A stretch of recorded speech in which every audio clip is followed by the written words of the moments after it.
새정치민주연합 원내대변인 박원주입니다. 4월 6일 월요일 오전 현안 브리핑을 시작하도록 하겠습니다.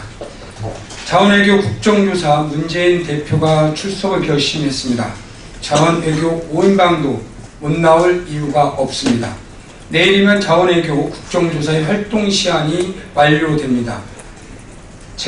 최근 감사원에서 MB정권이 자원외교 명목으로 퍼부은 돈이 27조 원에 달하고 회수도 불투명해서 앞으로도 34조 원을 추가 더 쏟아부어야 하는 상황이라고 밝혔습니다. 또한 검찰 또한 경남기업, 포스코 기업 등 자원외교 관련 기업에 대한 대대적 수사를 진행 중에 있는데 벌써부터 수백억 원대 비자금 조성, 권력형 비리라는 언론의 분석 기사가 매일 잇고 있습니다. 전대미문의 국민혈세 낭비 사건에 대해 그 진상을 낱낱이 밝히고 책임 소재를 명확히 규명해 재발 방지책을 마련하고자 국정조사를 실시하게 된 것입니다. 그런데 청문회 한 번 열지 못한 채 활동을 마감할 상황은 자원외교 5인방의 경호실장, 방패 마기를 자처하고 있는 새누리당에게 그 책임이 있음은 명명백백합니다.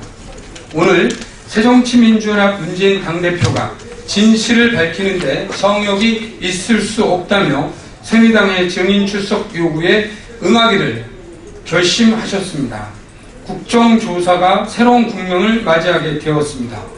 기관 국정조사 내내 단 한 번도 언급되지 않았던 문재인 당대표, 정세균 전 의원 등을 국정조사 증인으로 채택하기를 주장하면서 참여정부 또한 성역이 있을 수 없다고 주장했던 새누리당이었습니다. 막상 문재인 대표가 나오겠다고 하니 비서실장과 전직 대통령의 격을 맞느냐 운운하며 또한 전직 대통령 망신 죽이다라며 격한 반응을 보이고 있습니다. 여전히 자원외교 5인방을 감싸돌고 있습니다. 국정조사가 그렇게 무서운지, 국정조사를 하면 다칠 사람이 그렇게 많은지, 감출 것이 그렇게 많은지 국민들은 묻고 있습니다. 뭐가 두려워? 검찰과 감사원 조사에서 이미 혈세 낭비 수십조 원의 규모가 지적돼 국민적 의혹을 갖고 있는 상황에도 불구하고 모르쇠로 일관하는지 새누리당을 비판하지 않을 수 없습니다. 국정조사 기한 연장 반대는 자원외교 은폐 시도의 또 다른 이름입니다. 1회에 한해 25일 이내에 범위 안에서 활동 기한을 연장할 수 있도록 했지만 국조특위 새누리당 간사는 연장을 완강히 거부한다고 통보해왔습니다. 국조특위 기한 만료로 인해 청문회를 열 수 없어 국민적 의혹을 해소할 수 없게 되는 모든 책임은 새누리당이 무겁게 져야 할 것입니다. 새누리당에게 촉구합니다. 자원외교 청문회 개최 및 증인 채택에 관한 분명한 입장을 밝혀주십시오. 자원외교 국정조사에 출석 증인에 합의하지 않는다면 4월 임시국회 정상 가동이 어려울 것이고 그 모든 책임은 새누리당이 져야 할 것입니다. 또한 국정조사에서 밝혀내지 못한 부분에 대해서는 검찰과 특별특검을 통해서 국민 앞에 낱낱이 밝힐 수 있다는 사실 또한 잊지 말으셔야 할 겁니다. 문재인 대표의 결심에 화답하기를 기다리겠습니다. 세월호 참사 1주기가 열흘 남았습니다. 또 오늘은 세월호 특별조사위원회 활동을 막는 진상규명 방해 시행령, 진실 은폐 시행령이라고 비판받고 있는 세월호 특별법 시행령의 입법 예고 마지막 날입니다. 세월호 특별법 시행령 입법 예고로 정부가 무엇을 원하는지 국민들은 알게 되었습니다. 객관적 진상조사를 위해 법에 규정한 세월호 특별조사위원회 활동을 무력화하려는 것이 목적이 아닌지 의심하고 있습니다. 유가족들은 눈물을 흘리고 삭발을 단행하고 시민들은 유가족들과 함께 두보행진을 진행하고 있습니다. 유가족들은 배보상이 아니라 철저한 진상규명을 원하고 있습니다. 조사위원회의 독립성과 객관성이 담보되지 않은 시행령의 철회가 정답이라는 것이 조사위원회와 유가족 또 국민들의 뜻입니다. 정부는 이 목소리가 들리지 않는지 묻지 않을 수 없습니다. 박근혜 대통령은 세월호 조사위원회 요구한 면담을 왜 수용하지 않는지 답변해야 합니다. 새누리당 또한 세월호 특별법 시행령에 대한 의견을 밝힐 것을 요구했으나 여전히 묵묵부답입니다. 끝내 침묵하고 있는 박근혜 정부의 세월호 진상규명 방해 시행령은 반드시 철회돼야 한다고 촉구합니다. 내일 박상욱 대법관 후보자에 대한 인사청문회가 예정되어 있습니다. 그러나 야당 청문위원들의 자료 제출 촉구 기자회견에도 불구하고 여전히 자료를 제출받지 못하고 있고, 청문회 개최 하루 전에 일부 자료에 대해서만 열람하게 하는 등 청문회 진행 방해 행위가 도를 넘치고 있습니다.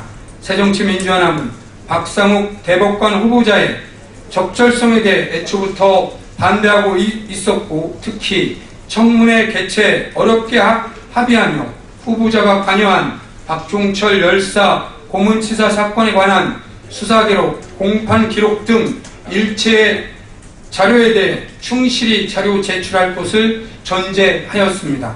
그런데 경찰 상급자에 대한 고문 은폐 사건에 대한 수사였던 3차 수사에 대한 기록은 여전히 열람조차 안 된다며 가져오지 않고 있습니다.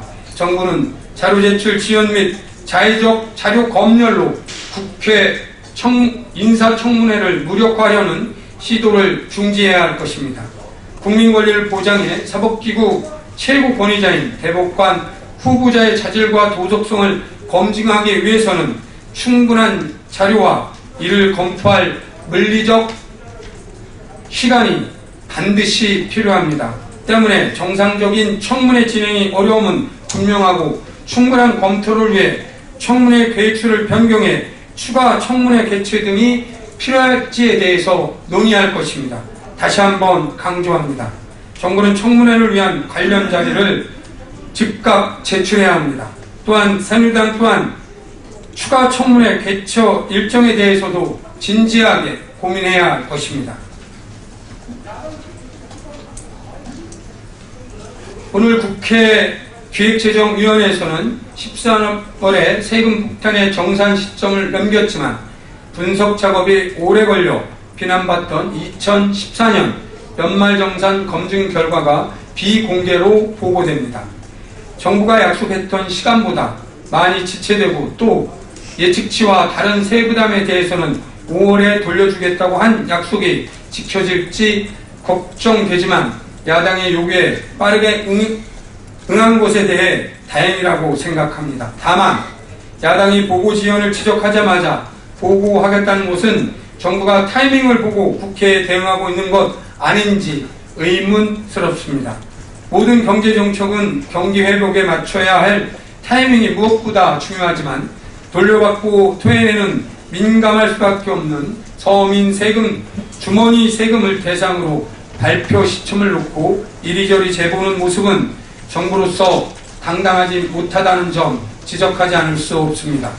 특히 5,500만 원 이하는 세부담이 증가가 없고 5,500만 원부터 7,000만 원까지 2, 3만 원 밖에 늘지 않는다고 한 약속 반드시 지켜야 할 것입니다. 또 저소득층 세부담 증가에 대한 보완 대책도 더불어 발표될 예정이라고 하는데, 근로소득 공제율 상향은 고려하지 않지만 출산, 입양 공제 부활과 다자녀 가구 추가 세액 공제, 연금 보험료 세액 공제율 인상 등이 포함될 것이라고 합니다. 새정치민주연합은 4월 임시회 입법과제 중 조세정의 실현법 통과를 목표로 잡고 있습니다.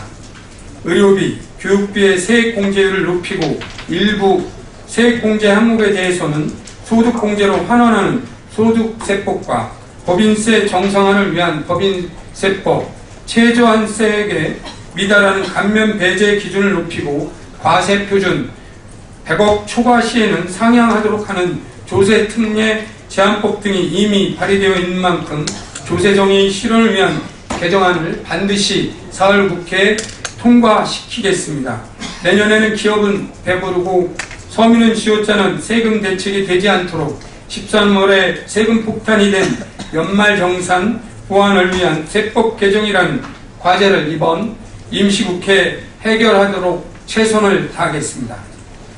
다음 주 13일부터 열릴 대정부 질문자가 확정되었습니다. 새정치민주연합 대정부 질문자는 13일 정치 분야에서는 신기남 의원, 홍영표 의원, 이인영 의원, 정청래 의원, 박완주 의원이 개헌과 정치개혁, 세월호 특별법 시행령, 자원외교 국정조사 방해행위 등에 대한 지적이 있을 예정입니다. 14일 외교 통일 안보 분야 대정부 질문에는 최규성 의원, 백bun기 의원, 임내연 의원, 박수현 의원, 권은희 의원, 안규백 의원이 질문자로 나섭니다. 남북관계 개선을 위한 남북경협 문제와 5.24 조치 해제, 사드 배치와 방산 비리 등 박근혜 정부의 입장에 대해 따져 물을 계획입니다. 15일 경제 분야에서는 이미경 의원, 김영주 의원, 정성호 의원, 박광원 의원과 박범계 의원 등 홍익표 의원 등 6명의 질의를 준비하고 있습니다. 서민주거복지와 최저임금 인상, 가계부채 문제와 소득 주도 성장을 위한 방안, 조세정의 실현 및 MB정부의 해외 자원개발 실패에 대한 꼼꼼한 대안을 제시할 작정입니다. 16일 교육, 사회문화 분야 대정부 질문에는 유기용 의원, 유대훈 의원, 최동익 의원, 도종환 의원, 최민희 의원이 비정규직 문제와 생활임금제, 지방재정에 대한 근본적 대책 및 공적연금 개편, 세월호 참사 1년에도 여전히 안전사고 문제, 언론 통제 등에 대한 질의가 있을 예정입니다. 새정치민주연합은 대정부 질문을 통해 박근혜 정부의 실정을 지적하고 꼼꼼한 정책 대안을 제안해 국민을 위한 정책 만들기에 최선을 다할 것을 약속드립니다. 이상입니다.